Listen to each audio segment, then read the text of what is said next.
एक चोर दिन भर परेशान रहा, चोरी करने को कुछ ना मिला, पूरी रात बीत गई, कुछ ना मिला। उसे लगा कल खाऊंगा क्या। बगल में एक शंकर जी का मंदिर था, मंदिर गया। अब मंदिर का घंटा थोड़ा ऊंचाई पर था, उसको खोले कैसे। टेबल कुर्सी खोजने लगा तो कुछ मिल नहीं रहा था। जब कुछ नहीं मिला तो ये भोले बाबा के खोपड़िए में चढ़ गया। भोले बाबा थोड़ी ऊंचाई में थे और जब भोले बाबा के खोपड़िए में चढ़ के खड़ा हो गया तो पहुंच गया घंटा।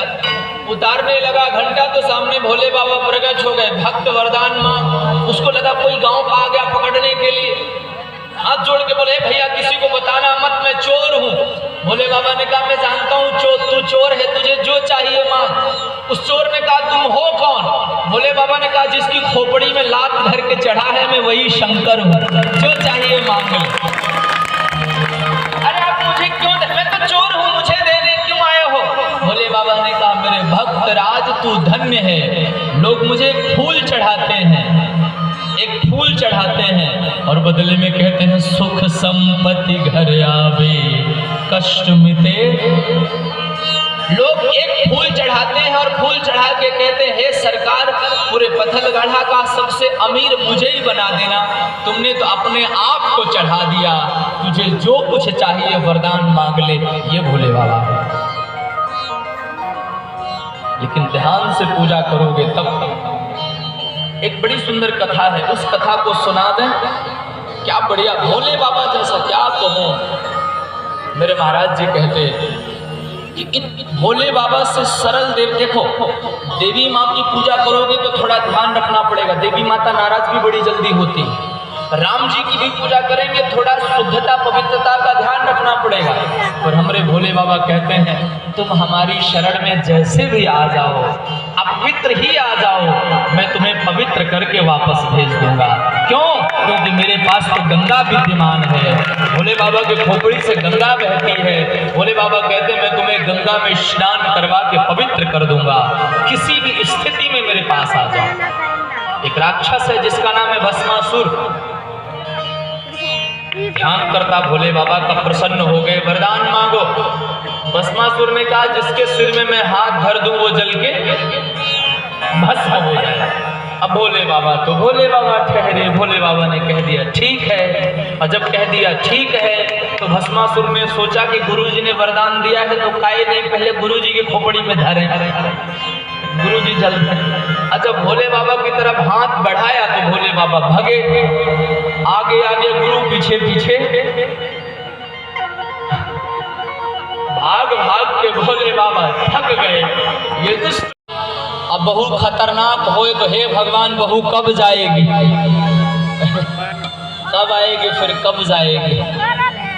एक माता जी ने बाबा जी को 2000 के नोट दे के कहा बाबा हाथ देख के बताओ ना बहू हाथ पांव दबाएगी कि नहीं।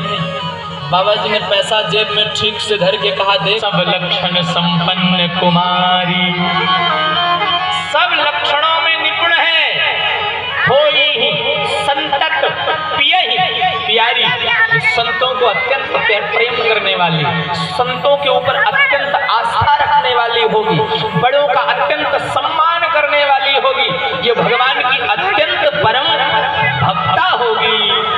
ये सब तो ठीक है पर एक ही चीज गड़बड़ है। क्या? इसकी जिससे शादी होगी वो जोगी जटिल अकाम मन नगन अमंगल वेश, अस स्वामी के ही कह मिलही परिहस्त अस रेख। इसके हाथ की रेखा कहती है जिससे इसकी शादी होगी वो जोगी होगा, बाबा होगा, जटा वाला होगा, बड़ी दाढ़ी वाला होगा, भस्म लगाने वाला होगा। घर होएगा नहीं, कहाँ रहेगा? जंगल में भी रहे तो ठीक है, शमशान में रहेगा। खाने का ठिकाना खुद नहीं होगा तो बिटिया को खा खिलाएगा, खुद ही खाने को नहीं होएगा। मैना मैया ने कहा कुछ अच्छा भी बताओगे, इसके दुल्हा के पास कुछ होगा कि कुछ भी नहीं होगा। नारद जी ने कहा मैया इसके दुल्हा के पास तो एक ही चीज होगा। क्या? राम नाम के हीरे मोती मैं बिखराऊं गली गली, ले लो रे कोई राम का प्यारा, शोर मचाऊं गली गली। इसके पति के पास एक ही चीज होगा, उस चीज का नाम है भगवान का नाम। सती महारानी तो घबरा गई, रो करके कहती हैं बाबा इतनी कमियां हैं तो मैं अपनी बेटी उसको कैसे दे दूंगी, मैं अपनी बेटी उसको नहीं दे सकती। नारद जी को बारंबार प्रार्थना की कि बाबा कोई पूजा पाठ हो तो आप कर दो। एक बात कहूं भैया, पूजा पाठ करने से उसका मतलब यह नहीं कि हमारे जीवन में दुख नहीं आएगा। ध्यान से सुनिए, कितने मास्टर साहब हम लोग कितने ही पूजा पाठ करें दुख तो आएगा, आएगा कि नहीं? अरे इंसान को छोड़ो हुजूर, भगवान के भी जीवन में दुख आया कि नहीं? तापस वेश विशेष उदासी और 14 वर्ष राम वनवासी। यदि दुख है तो दुख आपको भोगना पड़े।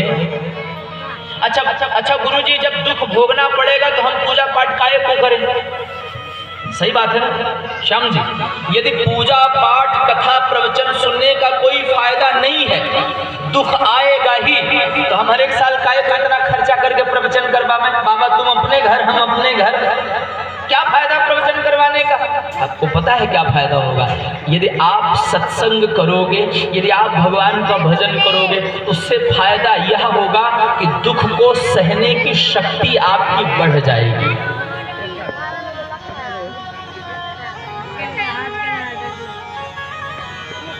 आपने महाभारत देखा होगा टीवी में, एक हाथ में तलवार और दूसरे हाथ में एक ढाल रखा करते थे, ढाल बड़ी सी। कोई तलवार का प्रहार करे तो लोग ढाल लगा देते थे। ये जो ढाल है ना, वही है भगवान की भक्ति। अगर आप भगवान की भक्ति करोगे तो दुख जब पड़ेगा तो भगवान अपनी ढाल लेकर के उस दुख को सहन करने की शक्ति आपकी बढ़ा देंगे। इसलिए भगवान का भजन करना चाहिए। भगवती पार्वती की मैया मैना कहती हैं कुछ भी हो जाए, कुछ भी का, न रहने का, न सोने का, न कपड़े का ठिकाना, जल जाएंगी। माँ बेटी दोनों जहर खा के मर जाएंगी, पर ऐसे किसी दुल्हा से अपने बिटिया की शादी हम नहीं करेंगी। ऐसा विचार करते हैं। विचार तुम ही मेरी पूजा, तुम ही मेरे मंदिर हो, तुम ही मेरी पूजा, तुम ही देवता हो। सब ताली बजा के देवता हो, तुम ही देवता हो, तुम ही देवता। राम राम राम राजा राम राम, सब ताली बजा के। बहुविधि राम शिव समझावा। राम, एक बात मुझे पता है आप सब रामचरितमानस के रसिक श्रोता हो। एक बात आपको मैं बताऊं, राम जी